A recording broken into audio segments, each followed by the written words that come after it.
Hello, everybody, and welcome to E3 review. Well, I say an E3 review, Xbox E3 review, and I'm joined with Lewis again, my sidekick Alright. in trouble. And we're gonna go over the main talking points, not everything, just the main bits and bobs. And we're gonna start off by talking about the actual changes to Xbox coming up. There's a new update coming out for Xbox One, and the everything, the dashboard will change and stuff like that. And apparently it's meant to be faster, but that wasn't really one of the main talking points. But on the other hand, there was the HoloGen, which was used for Minecraft in the presentation. What do you think of that, Lewis? The HoloLens was absolutely amazing. I was watching it live. As they said, they were going to hints that it was there, and they were going to review it and all that. And then I thought to myself, there's no way they're going to be able to show it, because obviously you need to wear the gadget in order to see what he's seeing. Yeah. But then they put on this lens so the camera can see what the HoloLens is seeing. And oh my word, you saw the whole surface of the table sink in, and then all of a sudden this massive Minecraft kingdom just came out and just sat on top of the table. Now, I can remember almost 20 years ago, possibly 30 years ago, there was a TV show that done that sort of stuff, and people called it sci-fi. They called it Star Trek. Oh, now we've got that kind of technology. It is unbelievable. It is really, really. I'm lost for words. So, I mean, when I first saw it, I was like, oh, well, it's not going to work that well, and I'm sure that it'll probably mess up. But then they did it, and it was really smooth, and it looked great. Oh, that was my speaker. It's rude speaker, interrupting. But yeah, it was good, and I think there was some voice commands the guy used in there as well, to sort of like move the world around, and sort of exploring. I think there was someone else who was actually in that world, and he like zoomed in on that character and stuff, and it looked really, really good. And I know PlayStation said So they had it's the best thing as well. Go on. The best thing as well is the fact that when you look at the image that's portrayed on the table, it's not actually like all. It's not low budget. It's actually all rendered, and it's actually all HD and perfect and clear. Yeah, and that's just amazing. Yeah. And then we're forgetting. And for all those who haven't seen the HoloGen in action, here it is. 4th and 5th in London, we are going to have the biggest Minecraft celebration in the world at Minecon 2015. We can't wait to share more with the community there and be inspired by their ideas. We're always trying to harness new technology and create new ways of playing the game. With that in mind, please let me welcome Zach Pearson from Microsoft Studios, and we're excited to be able to show a new version of Minecraft built specifically for Microsoft HoloLens. Thank you, Lydia. To show our demo today, we're using a special camera. This display technique is like putting a HoloLens right on the camera itself, allowing the entire audience to see the holograms. Now, this is a live demo with real working code. Let's show what it can do.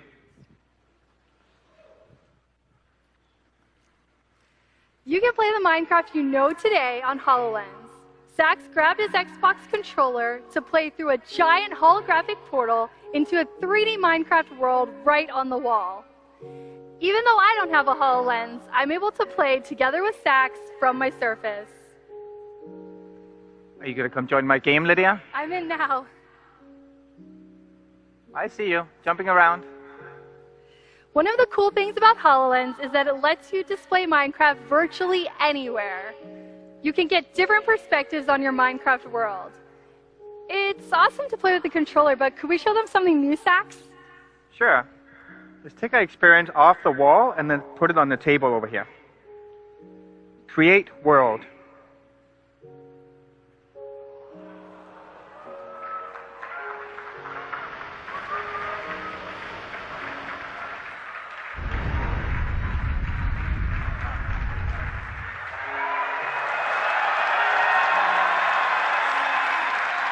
see Lydia way up there. As I run around the place, Sax can easily navigate and manipulate the world using his voice and his hands. He can walk around the hologram, pan around for different viewpoints, and even look inside. Let's follow Lydia around for a bit. Follow player. I can zoom in and out for a better perspective. Closer. Or all the way in. Close up. What are you up to, Lydia? I'm hopping in a minecart. Let's take a ride down to the village. We're going to pick a different perspective. Overview.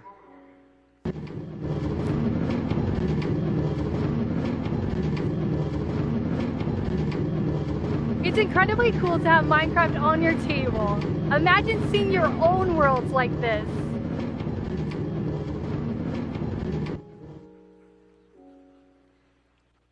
Isn't it crazy that I see Sax just standing at the table, but through the HoloLens, he can see a whole Minecraft universe at his fingertips.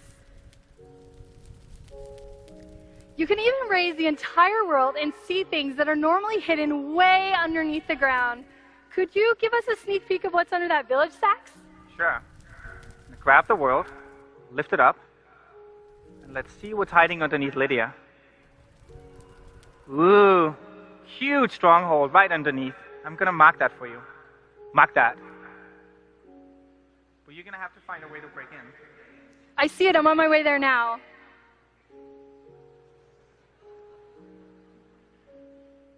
I'm placing some TNT so I can blow my way into this stronghold. I could use a light though, Sax.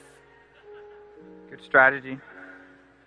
Using HoloLens, I have access to all console commands in Minecraft, just using my voice. But I can just focus my gaze on the TNT and say, lightning strike. Step back. Whoa! There's a lot of materials down there I wouldn't have seen without you. Well, there's one more thing I want to do with lightning. I see a pig pen over here. I think the pigs need an upgrade. Do it. Lightning strike. There you have it. Zombie pigmen.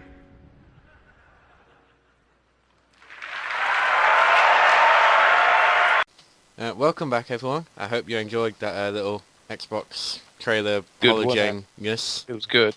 It was. Hopefully, I'm sure we probably missed something about the hologen.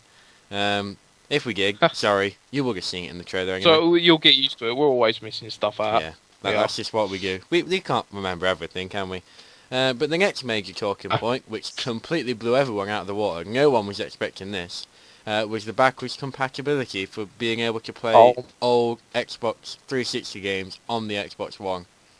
I was gobsmacked, and I'm so happy because there's so many 360 games that I've like almost threw away, but now I don't have to. I can play them on the Xbox One, and it's going to be amazing. Oh, it definitely is. I mean, Mass Effect has been confirmed as the backwards compatibility games. You can actually I think play people Mass who Effect use it, right the first now. people, you can actually play it. But I think there's this thing that Microsoft, a customer, do, but I'm not sure because I was reading it on this Facebook article the other day. I think you have to have like a premium thing, a premium pass or something like this to do. I mean, I might be talking absolute horseshit, so don't even listen to me if I'm wrong. But that's what I heard. A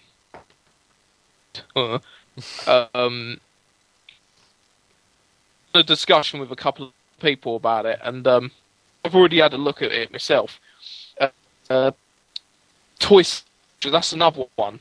Toy Soldiers. A lot of indie games are also coming out on that as well.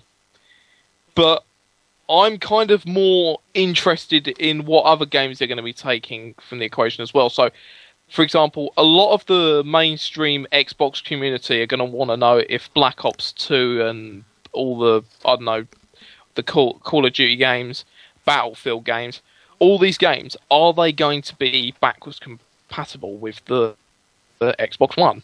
The answer is yes, but it's probably going to take some time because they still need to have a discussion about other games as well. Because there's still plenty more, isn't there, Ryan? Yeah. As far as we know, they're going to aim to have 100 games by Christmas that you're able to put into your Xbox One, install it if you want to. I don't think you even have to install them this time around compared to Xbox One games where you have to install it when you put it in. But I don't think you have to, but you can, which obviously makes it all faster because it's like, you've actually got the save data right there and everything. But by Christmas, they aim to have 100 Xbox 360 games. I know a lot of them are going to be indie games, but they're all going. I mean, Mass Effect. That's quite a big title, and there's the image. I'll show that in a minute on screen. There's the image of like all the games that are coming. A lot of them are indie games, but there are some big names on there, like big title games, and I'm sure some of the old Call of Duties, the old FIFA, stuff like that, Battlefield. They're all going to be on there eventually. Forza, yeah. They're just going to take some time. I know. Well, there probably won't be Halo actually, because there's the Master Chief Collection where you can play them all anyway. But I'm sure probably. If you give it time. I don't think there's actually awkward stuff. Oh, so I was letting you continue. Sorry. No, it's right. No, but I think Halo. Not in the Master Chief Collection. I mean, correct me if I'm wrong, but because I don't have the Master Chief Collection, don't have an Xbox One to be honest. But no, that's another game that I hope they'll bring as well. Yeah. If it's already on there, then but yeah, that's just one thing. Anyway, what were we saying? Right, the new controller. That also looks very, very good. It won't really affect me because I don't play Call of Duty and stuff like that so much anymore. But some of the features for the new controller, yes, it is like £130, which I think is ridiculous for a controller. But it's made out of like some kind of steel, I think, so it's like super hardy and it's not going to get broken if you throw it across a screen room in anger, that kind of thing. But you can move everything around, you can customize it a lot more. There's the little trigger things so that you can shoot faster and stuff. And it looks very good, but the price is like a lot. And I'm not sure how successful that's going to be because not many people want to pay £130, £140 for a controller when the console itself is like £300. No, I certainly wouldn't. So what do you get? Two controllers or an Xbox One? I mean, it's yeah. But yeah, here's a picture of the controller.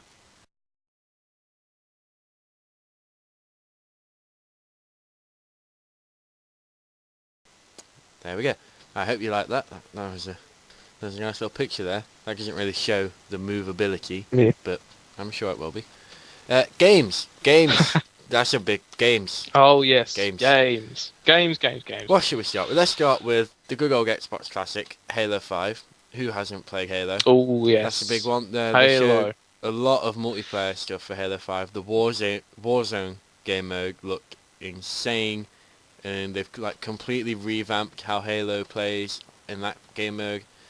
And that looked really good. I like the whole points-based thing and the energy sort of thing that you collect to buy like your guns and the vehicles and stuff. I think it makes it a lot more fair on like the people that aren't as good because you can sort of fight the AIs that are there as well and the bosses that spawn in. You don't always have to be shooting other people because if you're not very good, other players, human players, are always going to kill you.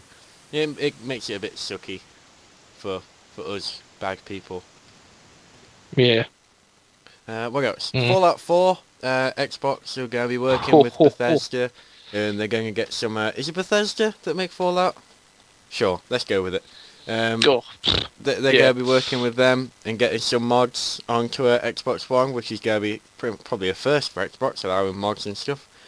Come to think about it, this is the first time that mods have ever been compatible. Well, I say on a allowed to be compatible. Oh, pardon me. Because a lot allowed to be compatible. So yeah, this is a big moment for Xbox because normally they're against people modding and messing around with their games. They are, aren't they? But if Microsoft seem to have like they just seem to have this hatred of modders. But it seems that Phil Spencer, that's the person, he's the CEO of Well, Phil Spencer, he's actually I feel like he's actually listened to the community for the first time, That's really good. and I really do feel like a lot of things are going to start to improve. Mm. So maybe if they're taking the mods on this, maybe they could sort of work with, because now they own Minecraft. Maybe they could work with the people at Mojang and the massive Minecraft community that exists on the PC, and work with getting some of their favourite PC mods onto. All they need to the get is Xbox. permission from the authors, and that's it. Yeah, and That's all they need. the authors aren't going to complain. It's more people to be playing their mods and stuff. They could even, I mean, I wouldn't want this, but they could even charge like 99p to download a mod or something. No. But I know, but it'll be getting there. Yeah. What Yeah.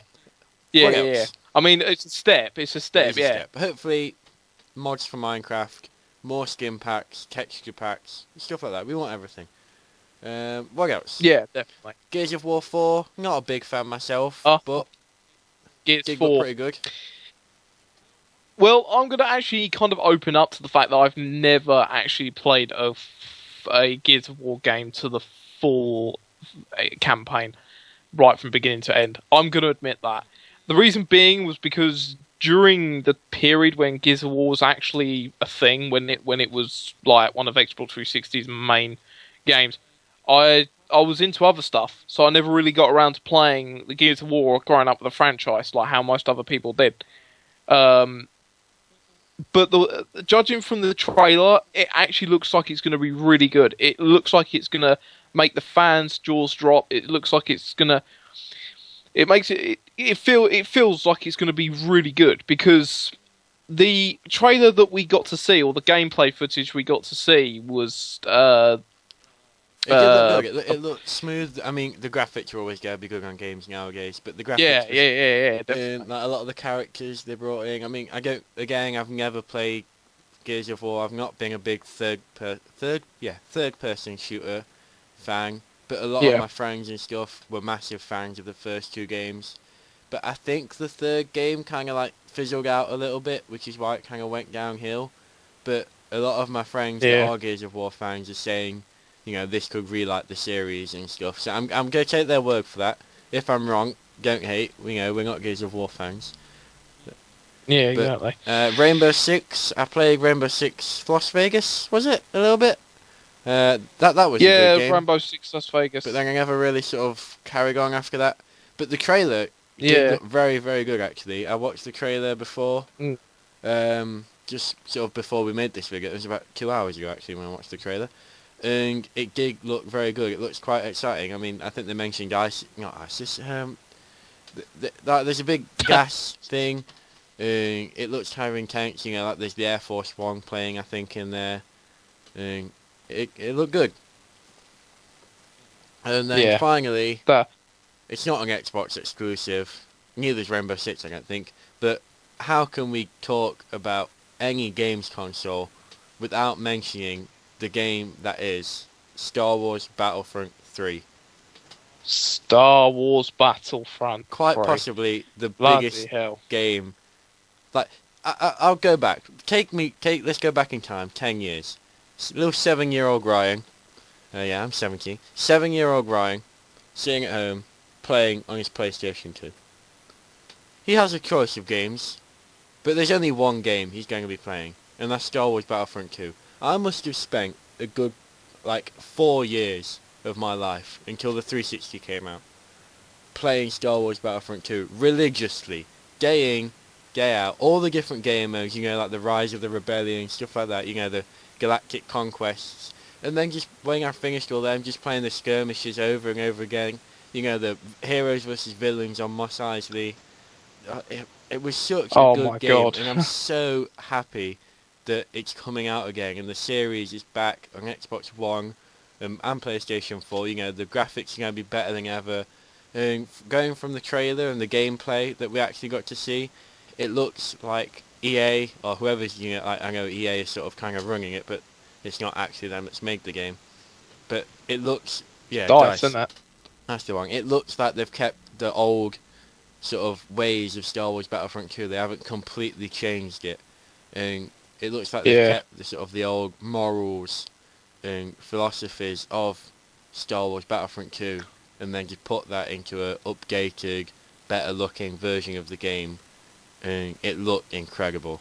But I'm sure you want to talk about I mean, this. to be honest with you, I am without a doubt probably the UK's biggest fan of Star Wars Battlefront. It is literally scary how long I played, for how many years I played that game for. In fact, a good percentage of each day in every year that's passed, I played Star Wars Battlefront. You could ask me any question about Star Wars Battlefront. You could ask me what map texture did they use, how many units do they have in each map. You could ask me any single question, and I would possibly know it. Probably wouldn't know every single one, but I would know just about enough to make you think, yeah, he's a true fan. Because I cannot emphasise how much I have wanted to see Star Wars Battlefront 3 become reality. Now, I know this is a reboot, but it doesn't matter. It's just all the same. It is Battlefront 3. It is just Battlefront. Because now there's well, technically it's Battlefront 4 because they've got Renegade Squadron on the PSP. But that's rubbish. I mean, we'll just cancel that one out. Let's pretend that game was never gonna be a happened. thing. Yeah. Let's just pretend that game never existed. If anybody comments about Renegade Squadron, we delete those comments. That's no rule. Yeah, it wasn't exactly the best thing that has come out of the Star Wars franchise. I think the only good thing that actually came out of it was the fact that you could actually play as famous spaceships. That was it. Because in Battlefront 2, you could famous. I mean, because obviously a lot of you have already played it, but for the ones that haven't played it, I've only heard of it. Basically, in Star Wars Battlefront 2, you can play as famous characters depending on different missions and things. So if you're like an option, say, would you like to play as this character? And it'd be, I don't know, Han Solo, you know? So you can play as him. But the thing you couldn't do, if you was on a space battle mission, was play as famous spaceships like the Falcon, the Darth Vader's TIE Advanced, all the stuff like that. But in Renegade Squadron, that's pretty much the only thing that really kind of advanced it. The actual game itself was embarrassing. Yeah, I mean, I could never understand the controls. I mean, why didn't they just bring it to the Xbox 360? It just made so much more sense. But I don't know. Whether you play PlayStation 4 or Xbox One, Battlefront is definitely going to be the highlight of the next sort of year and a half. There's so much they can do with it. The co-op game mode as well, that looked pretty good. The little mission things. For those who don't know, if you've played Call of Duty before, it's like the Spec Ops missions. That's what the co-op looked like. So I think they're going to have a little bit of a, sort of a storyline into it, not just, online, like Evolve and Titanfall. They were just like online, go for it. But this one looks like it's going to have a mainly online mode, but then there's going to be like the little co-op missions as well, which just adds something extra to the game, which is always nice to see. Yeah. Anything else you can think of, Lewis? Or have we covered most of the major talking points? Have we covered Black Ops 3? No, we haven't covered Black Ops 3, but I'm not a big fan of Call of Duty anymore. I'm fed up, so I'll let you cover this one. Well, I'm kind of not really a big fan of Call of Duty as well, to be honest with you. I'm not really a multiplayer monkey, as I like to call them. You see, I don't really like going into servers with 12-year-olds who complain all day at each other. I mean, I know that's very stereotypical of me, but the last time I went on a multiplayer server was when Modern Warfare 3 was still a thing. And I've got to admit, it was just absolutely atrocious. It was so atrocious in there.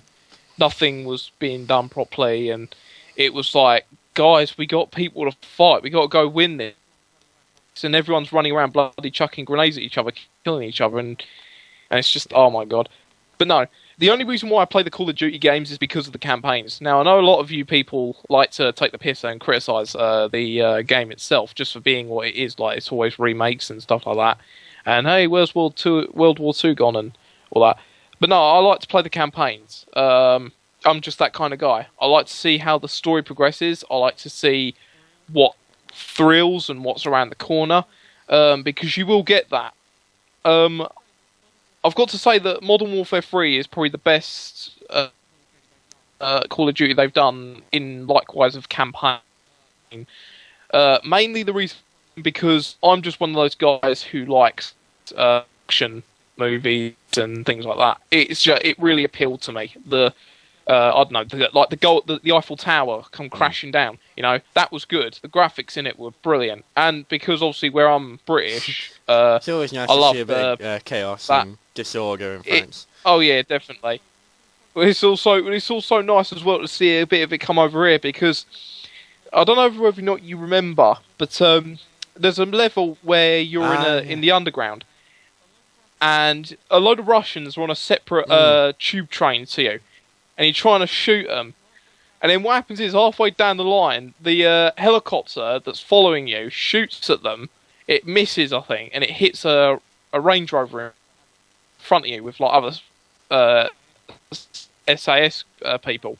So what happens is, it crashes into the side of this train. The train comes off the tracks. All the carriages will rip off, and you see this bloody massive tube train crashing through all the walls and everything, like a Smarties tube, just crashing and destroying everything.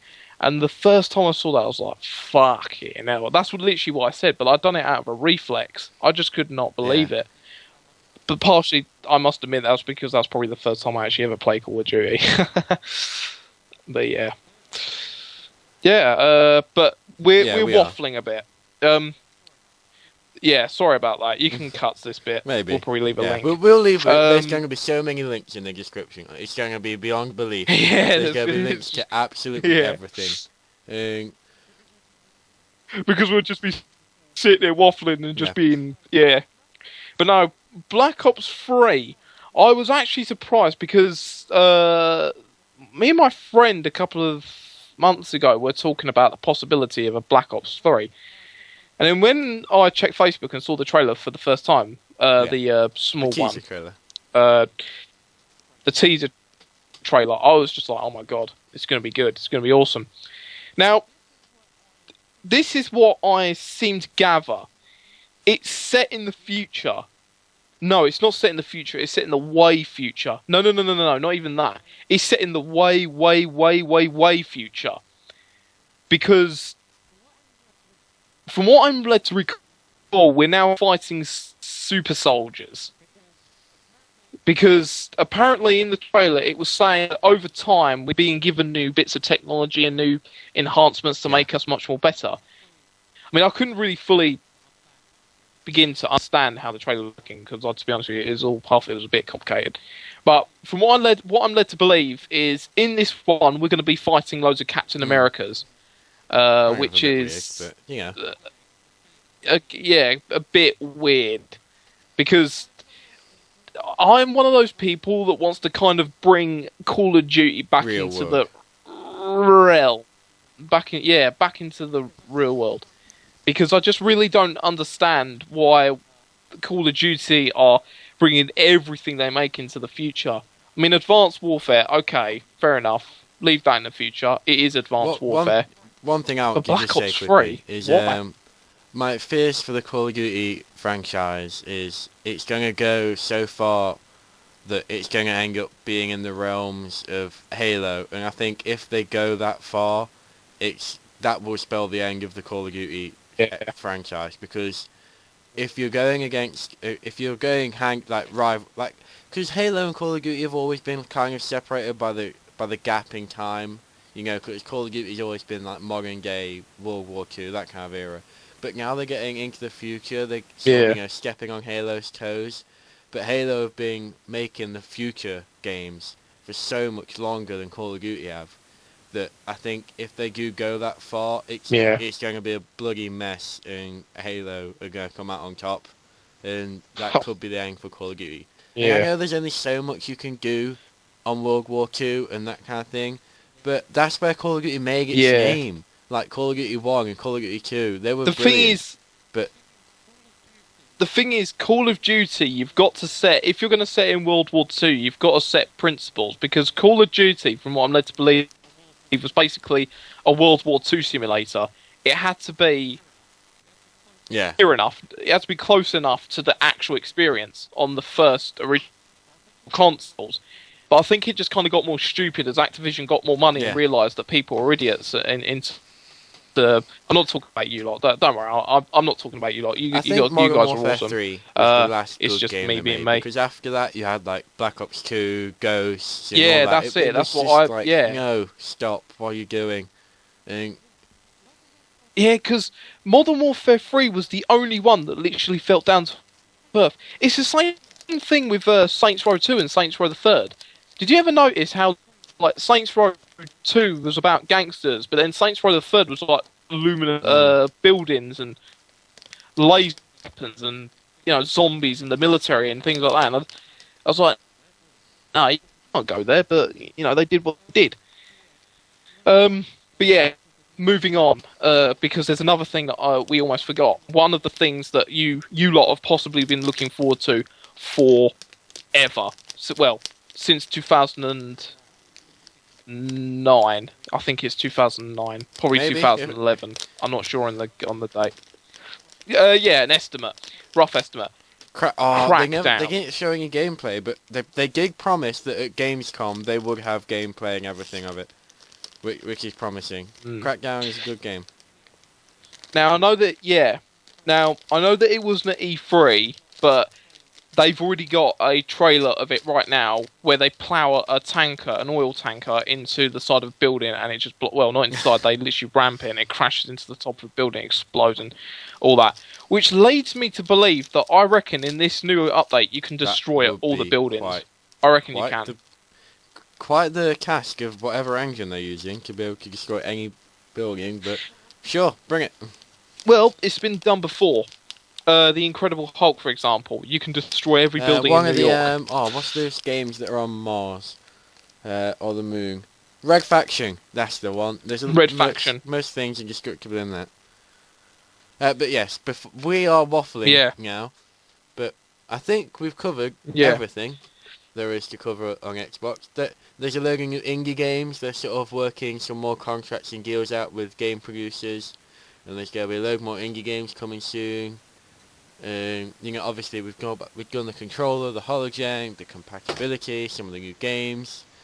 It's going to be great. Oh yeah, is it that they're bringing a new console out on July the 11th? That's a 1 Or is that terabyte the controller? console instead of the a lot smaller 500 megabytes. Gigabytes, well, not megabytes. Console. Yeah. So it's twice the memory, twice the power, twice the speed. Well, it's not twice the power. Do you know, fun fact, that was actually released by accident. Did you know that, that was actually released by accident. Amazon dropped a hint about it, but they did it by mistake. They didn't know they were doing it, but because obviously I think where they were going to sell it, they kind of ballsed up on the secret bit. So, yeah, apparently that's a little interesting fact for you. Apparently it was, the reveal of it was by mistake. In which case, they would have probably revealed it. They were waiting to reveal it at E3, but because Amazon ballsed up there, they had to just kind of go, "Yep, we have it." Yeah, round of applause. But yeah, I think that's about it. Apart from Just Cause 3 and I'm struggling. You know, I think that's there's it. obviously going to be like some of the games that are out on both consoles. You know, like Assassin's Creed, FIFA. You know, NBA. If we're forgetting any, just leave a comment in the in the comment section. But we're gonna go and see what PlayStation we're up to at their E3. In the next couple of days, there'll be my Football Manager video, which will be up eventually, I believe. There'll be this, and then there will be the PlayStation E3 review, which will be a barrel of laughs, seeing as though me and Lewis know next to nothing about PlayStation 4. But, we'll give it a go. Yeah. And then... Yeah, we'll try.